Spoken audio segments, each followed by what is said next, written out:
Bonjour, bonsoir à tous, Georges Chente Jimfo, c'est mon nom, je suis Plec en informatique. Dans cette nouvelle vidéo, nous allons corriger le sujet de baccalauréat édition 2018 en informatique. Alors, si tu n'es pas encore abonné, clique juste en bas sur s'abonner et à la fin de la vidéo, si tu as aimé, tu peux laisser un commentaire ou si tu as des questions, tu peux également laisser un commentaire. Et n'oublie pas aussi de partager avec tous tes potes en cliquant sur partager. Alors, installe-toi confortablement. La vidéo tant attendue va bientôt commencer. Bref, ta correction sera déroulée tout à l'heure. Alors là, vous avez la première partie, matériel et réseaux informatiques. Je rappelle qu'il est important de pouvoir traiter le sujet avant de pouvoir visualiser la correction pour avoir des explications. Je vais donner mon numéro WhatsApp à la fin de la vidéo pour ceux qui ont besoin des questions, ils peuvent poser, ou ceux qui ont besoin des sujets, je pourrais les envoyer à travers ce numéro WhatsApp. Alors je vais lire. Une entreprise de la place achète 4 ordinateurs identifiés par PC2, PC3, en fait il y a PC2 qui revient deux fois, en fait PC2, c'est PC1 d'abord, excusez, PC1, PC2, PC3, PC4, c'est une erreur de saisie. Ces ordinateurs disposent du même environnement logiciel. Les composants matériels internes sont identifiés à l'exception de ceux présentés dans le tableau ci-dessous. Alors là, vous avez dans un tableau les ordinateurs. Alors, quelle est la question qu'on pose? On demande de donner la signification des acronymes CPU, RAM. Alors, CPU d'abord, c'est quoi? C'est RAM, c'est Random. On commence par RAM. Vous observez à l'écran. Random Access Memory. Sachez que quand on vous demande la signification d'un acronyme, l'orthographe est important, plus que la prononciation. C'est bien de prononcer, mais il faut savoir l'écrire. Alors, vous voyez que dans un sigle, c'est qui en majuscule la RAM. Vous voyez, c'est en majuscule. Le début de chaque mot d'un sigle doit être obligatoirement en majuscule. Il est important de regarder aussi Access. Beaucoup se trompent souvent sur cette orthographe. Access est bien avec deux C, deux S. Alors, CPU, c'est Central Processing Unit. Très bien. On évolue. Deuxième question. 1-2. Identifier selon les performances présentées dans le tableau ci-dessus l'ordinateur le plus rapide ainsi que l'ordinateur le moins rapide. Alors lorsqu'on veut comparer des ordinateurs, il y a des critères de comparaison. Il y a ce qu'on appelle la priorité. Il faut d'abord commencer par les comparer sur la fréquence du processeur. Alors si un ordinateur a une fréquence plus élevée que l'autre, on ne réfléchit pas, il est l'ordinateur le plus rapide. On ne va plus tenir compte des autres paramètres. Mais par contre, il a la même fréquence, on sera obligé de les départager par la RAM, ainsi de suite. Alors regardez là, on va commencer, vous voyez, par l'ordinateur le plus rapide. On voit que les deux ordinateurs qui ont la plus haute fréquence dans ce tableau, c'est 2 GHz. On voit c'est PC1 et PC4. Alors qu'est-ce qu'on fait? On regarde leur RAM. On voit qu'ils ont également 512 mégaoctets. On va donc dire que PC4 et PC1 sont les plus rapides parce qu'ils ont les fréquences les plus élevées, les capacités de RAM les plus élevées. Alors je sais que la question que vous posez, pourquoi je n'ai pas regardé le disque dur, en réalité sur la capacité du disque dur, ça n'influence pas beaucoup sur la rapidité de l'ordinateur. À moins qu'on précisait la marque, parce qu'il y a ce qu'on appelle le type de disque dur, parce qu'il y a ce qu'on appelle les disques durs SSD et HDD. Si on avait dit qu'on avait un disque dur SSD et HDD, à ce moment, on devrait dire que le disque dur SSD est plus rapide qu'un disque HDD, pardon. Parce que HDD, c'est une vieille version de disque dur. SSD, c'est une nouvelle version de disque dur plus rapide. Bon, ici, on se tient qu'à la capacité. Donc, dans notre exercice, on va seulement se limiter beaucoup plus à la fréquence du processeur et la capacité de la RAM. Alors, les ordinateurs les moins rapides, regardez, on voit qu'il n'y a qu'un seul ordinateur qui a la plus faible fréquence, 1 GHz. Ça suffit pour dire qu'il est le moins rapide. On n'a pas besoin d'aller en profondeur. On va donc dire que PC2 est le moins rapide car sa fréquence de CPU est la plus faible. Très bien. Alors, autre question. On dit le collège Mbamba dispose d'une salle informatique dans laquelle tous les ordinateurs sont connectés en réseau. Alors, je tiens toujours à rappeler dans mes vidéos de correction des sujets d'examen que dans le cas du réseau, dans le cas des bases de données, dans le cas des requêtes SQL, dans le cas du JavaScript, pour ceux qui veulent mieux se former, pour mieux avoir des connaissances, être compétents, il y a des vidéos sur la page, donc sur la chaîne Le Leader en Info YouTube. Vous allez retrouver des vidéos sur toutes ces leçons, que ce soit réseau, JavaScript, base de données ou encore le SQL. Très bien. Alors là, on dit le collège Bamba, on a posé la question. Dispose d'une salle informatique dans laquelle tous les ordinateurs sont connectés à un réseau et possèdent chacun une adresse IP. La topologie physique est utilisée en étoile. Quel est le rôle de l'adresse IP? Alors, je tiens à dire là en solution que elle permet d'identifier de manière unique un équipement dans un réseau. J'ai bien dit identifier de manière unique. Unique est un mot clé dans ce rôle. Donc en réalité, dans un réseau, chaque équipement doit avoir une adresse unique qu'on appelle donc l'adresse IP. 2. Donner le nom de l'équipement permettant d'interconnecter tous ces ordinateurs. Alors lorsqu'on parle d'interconnexion des ordinateurs d'un réseau local, il est clair qu'il y a un nœud central qu'on va appeler forcément donc le switch, qu'on peut encore appeler commutateur en français, ou encore le nœud central peut encore s'appeler le hub ou concentrateur. Donc on peut dire que c'est le switch ou le hub. 2.3. Selon l'étendue géographique, quel type de réseau possède le collège Mbamba? Alors on vient de dire que le collège Mbamba est dans une salle informatique. Donc on pourrait dire que c'est un réseau LAN, qui veut dire Local Area Network. S'il faut justifier, on va dire, avant de passer la justification, c'est que la surface, la distance est réduite à cause du fait qu'elle est dans une salle informatique. Puisque généralement le réseau LAN, la distance utilisée dans le réseau LAN est très réduite, en moins de 100 mètres généralement. Alors là, grand 2. Expliquez les expressions suivantes. Logiciel propriétaire. Alors on dira que le logiciel propriétaire est un logiciel appartenant à une propriété privée dont l'accès est conditionné par l'obtention d'une licence. Généralement, la licence là peut être payante ou elle peut être gratuite, ça dépend du propriétaire. Logiciel libre maintenant, c'est un logiciel appartenant à une propriété privée mais mise. Il y a une mise qui manque là, mais mise à la disposition de tout le monde. Donc là-bas, c'est totalement gratuit en fait. Ça veut dire que le logiciel est totalement gratuit et tout le monde peut l'avoir. Si vous voulez vous perfectionner sur les logiciels, il y a un cours sur les logiciels que j'ai fait dans ma chaîne YouTube. Vous pouvez avoir plus de détails sur ces notions de propriété libre et sur les types de logiciels.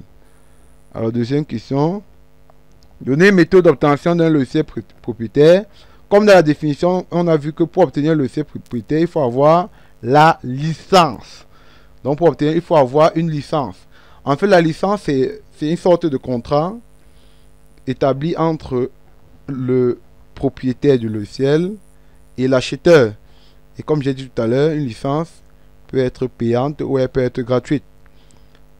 Troisième question, donner le rôle des extraits des balises HTML suivantes. Alors on a dit extrait.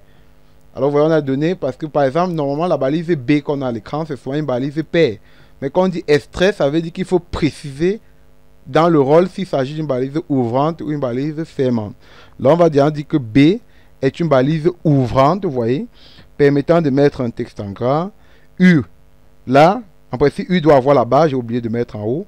U là c'est une balise fermante. Il y a une barre juste en haut là que j'ai oublié. Une balise fermante permettant de souligner un texte. Forme est une balise ouvrante permettant d'insérer un formulaire. Et script est une balise ouvrante permettant d'insérer du script dans une page web. Quatrième question. que produit l'exécution du code ci-dessous. Alors, vous voyez un code, on a mis script, langue égale à JavaScript. À l'intérieur, parce que comme il y a script, ça veut dire que c'est du JavaScript, c'est clair. Comme il y a langue égale à JavaScript, bien sûr. Alors, dans ce code, on a mis alert. Quel est le rôle de alert? On sait que alert, c'est une boîte de dialogue. Donc, alert permet d'alerter l'utilisateur en affichant un message. Alors, quel est le message ici? Entre parenthèses, on voit le baccalauréat cette année. Alors, on va donc dire que ce code va afficher dans une boîte de dialogue le message le baccalauréat cette année. Pourquoi? Parce que c'est alert qui permet de le faire. Cinquième question. Quel résultat produit l'exécution des commandes MS-DOS suivantes?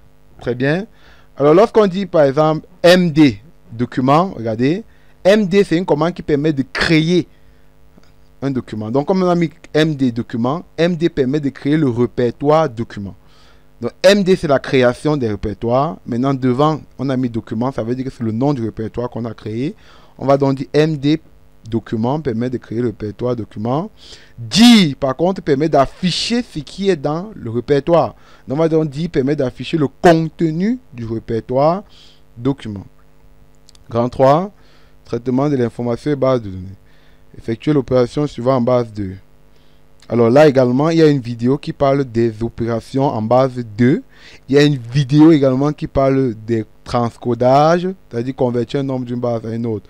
Toujours sur ma chaîne YouTube, parce que ce sont des questions qui viennent régulièrement à l'examen. Quand vous ne comprenez pas, allez sur cette chaîne, télécharger ou bien allez suivre ce cours. Alors surtout, n'oubliez jamais de valider, s'abonner ou bien liker si vous avez aimé, parce que c'est beaucoup d'efforts consentis pour vous faire vivre dans ces vidéos. Alors, si je vais additionner, je pose d'abord l'opération comme on dit à l'école primaire. Alors là, je fais 1 plus 0. Regardez, je sélectionne d'abord 1 plus 0. Ça donne combien? 1. Alors, lorsque vous additionnez deux nombres en base 2, comme le cas ici, 1 plus 0, si ça donne un élément appartenant à l'alphabet, on écrit directement le résultat. L'alphabet de la base 2, normalement, c'est combien? C'est 0 et 1. Il faut savoir ça. L'alphabet, je reprends, de la base 2, c'est 0 et 1. Ça veut dire que si j'additionne deux nombres, ça appartient directement à l'alphabet, j'écris sans problème. Comme là, 0 plus 1 donne 1. Et 1 appartient à l'alphabet, bien sûr, puisqu'on dit que l'alphabet, c'est 0 et 1. Je fais comment? Appartient à A qui est l'alphabet. J'écris 1. Maintenant, je sélectionne la deuxième colonne. On sait qu'on additionne de la droite vers la gauche. 1 plus 1 donne 2. Alors, on sait directement que 2 n'appartient pas à l'alphabet. Puisque l'alphabet, c'est 0 et 1. Qu'est-ce que je fais donc? Je fais donc le 2 que j'ai trouvé moins la base. Je suis en base quoi? En base 2. Donc, j'ai trouvé quel résultat? 2. Donc, je fais 2 moins 2. Je trouve 0. J'écris 0 en bas. Et je retiens 1. Dans ce cas, on retient directement 1. Regardez, je mets 1 de retenu directement. Alors là, je sélectionne aussi l'endroit-ci. Je vais faire 1 plus 1 plus 1. Ça donne 3. Est-ce que 3 appartient à l'alphabet? Non, puisqu'on sait que l'alphabet, c'est 0 et 1. Qu'est-ce que je fais? Je fais le 3 que j'ai trouvé moins la base. Nous sommes en quelle base? À base 2. Donc, je fais 3 moins 2. Je trouve 1. J'écris 1. Et je retiens 1. C'est automatique. Même chose là. 1 plus 0. Là, je sélectionne. 1 plus 0 plus 1 donne 2. 2 n'appartient pas à l'alphabet. Je fais le 2 là moins la base. Donc, moins 2, ça fait 0. Je retiens 1. Même chose en sélection. 1 plus 0, ça fait 0. 2. 2 moins 2, 0. Je retiens 1. Maintenant, 1 plus 1 plus 1. Là, que j'ai sélectionné, ça va donner 3. 3 moins 2. Puisque 3 n'appartient pas à la base. Donc, 3 moins 2. Ça donne 1. Je retiens 1. Et le 1 là, je vais l'abaisser là, juste en bas. Très bien. Si vous avez toujours des questions, vous n'arrivez pas à comprendre, je vous ai dit, allez, rendez-vous sur ma chaîne YouTube. Vous allez voir une vidéo liée à l'addition binaire. Chaîne YouTube, c'est le leader en info. Très bien. On précise la base en bas. Deuxième question, justifier le fait que le processeur travaille exclusivement en binaire. Ah oui, alors c'est clair. Le microprocesseur travaille exclusivement en binaire car il effectue des calculs très rapidement et très simplement sur les nombres comportant 0 et 1. Cela est dû au fait que le processeur est conçu à base de circuits électroniques à 2 états. Voilà la réponse exacte. Donc ça travaille en binaire justement parce que c'est plus rapide en binaire, si vous voulez, dans le calcul. Lorsque ça effectue les calculs, c'est plus rapide en binaire. Bien. Question 3. Les bases de données relationnelles disposent des clés primaires et peuvent être manipulées à travers des requêtes. Définis les termes suivants. Terme suivant, requête. Alors, une requête, c'est automatiquement, c'est une question posée à une base de données. Une clé primaire, on a une clé primaire. C'est un attribut qui permet d'identifier de manière unique un enregistrement dans une table. 3.2. Sur la table enseignant dont les frais donnés ci-dessous, écris la requête SQL permettant de créer la table enseignant. Alors pour créer une table, on met d'abord create table. Le nom de la table c'est enseignant. J'ouvre la parenthèse. Maintenant, je précise tous les champs de la table à créer. Cette table a le champ matricule, le champ nom, le champ prénom, le champ matière. Il suffit de regarder la première ligne de la table. C'est là-bas qu'on lit les champs. Alors, je crée d'abord dans matricule. Je précise le type de données. On voit donc que dans le matricule, il y a UV201. Ce sont les chaînes de caractères. Mais généralement, les matricules ont des chaînes de caractères fixes. Quand on dit fixe, ça veut dire que le nombre de caractères ne varie pas. Regardez par exemple là. On voit qu'il y a UV201, UV202. Le nombre de caractères là, c'est 5, 5, 5, 5. Donc, dans ce cas, on dit chat, entre parenthèses, 5, on précise la taille. Et généralement, le matricule est une clé primaire. Parce que le matricule est unique, on précise primary key. Ensuite, on a nom. Alors là, le nom varie. On voit que tout le monde, le nombre de caractères de nom, c'est pas la même chose pour tout le monde. On va dire vacha. Vacha, c'est pour les chaînes de caractères, mais qui, dont la taille varie. Prénom, vacha, matière, vacha. On ferme la parenthèse et surtout ne jamais oublier le point virgule. Très important. Alors, on dit deuxième question, afficher les noms et les prénoms. Et quel est lequel qui permet d'afficher les noms et les prénoms des enseignants d'informatique. Alors, lorsqu'on va afficher les données d'une table, on met d'abord select, sans réfléchir. Select. Maintenant, qu'est-ce que je veux afficher? Si je veux afficher toute la table, donc si je veux afficher tous les enseignants de la table, les enseignants en fait, qui va afficher les enseignants, je dois mettre select étoile. Mais une fois qu'on vous a précisé les champs que vous devez afficher, donc on va afficher particulièrement certains champs, comme quoi le champ nom et le champ prénom, on ne va plus mettre étoile, mais on va mettre select, nom, prénom. Maintenant, je mets from, le nom de la table qui est enseignant. Alors, je ne vais pas m'arrêter là. On a demandé d'afficher le nom et le prénom des enseignants d'informatique. Ça veut dire que c'est conditionné. Il y aura une condition parce qu'on ne veut pas afficher tous les enseignants. Et pour mettre une condition, on met where. Ensuite, la condition porte sur quel champ? On regarde à la table, sur le champ matière. Puisque ce sont les enseignants d'informatique, ça veut dire que la condition porte sur le champ matière. Donc, je mets d'abord, pardon, là c'est matière, excusez, c'est une erreur. Là, on devrait mettre matière. C'est matière à la place de discipline. C'est une erreur de saisie. Là, c'est matière égale informatique. Donc, je regarde là-bas dans la table, informatique. Et mets point virgule. Alors, j'ai bien dit avant de boucler la vidéo que là, il y a discipline. Ça doit être matière. C'est une erreur de saisie. Alors, n'oubliez surtout pas donc, de liker la page. Et je vous conseille, comme d'habitude, cette collection, le leader en informatique, une collection très forte pour être performante. Je ne fais pas trop de commentaires, mais si vous en avez besoin, il faut me contacter sur mon numéro WhatsApp. Vous pouvez l'avoir dans plusieurs librairies au Cameroun aussi. C'est disponible dans tous les disciplines. En fait, c'est disponible de 6e en terminale, première année en terminale également. Voilà la page Facebook, le leader en info. N'oubliez pas de partager et connecter. À bientôt.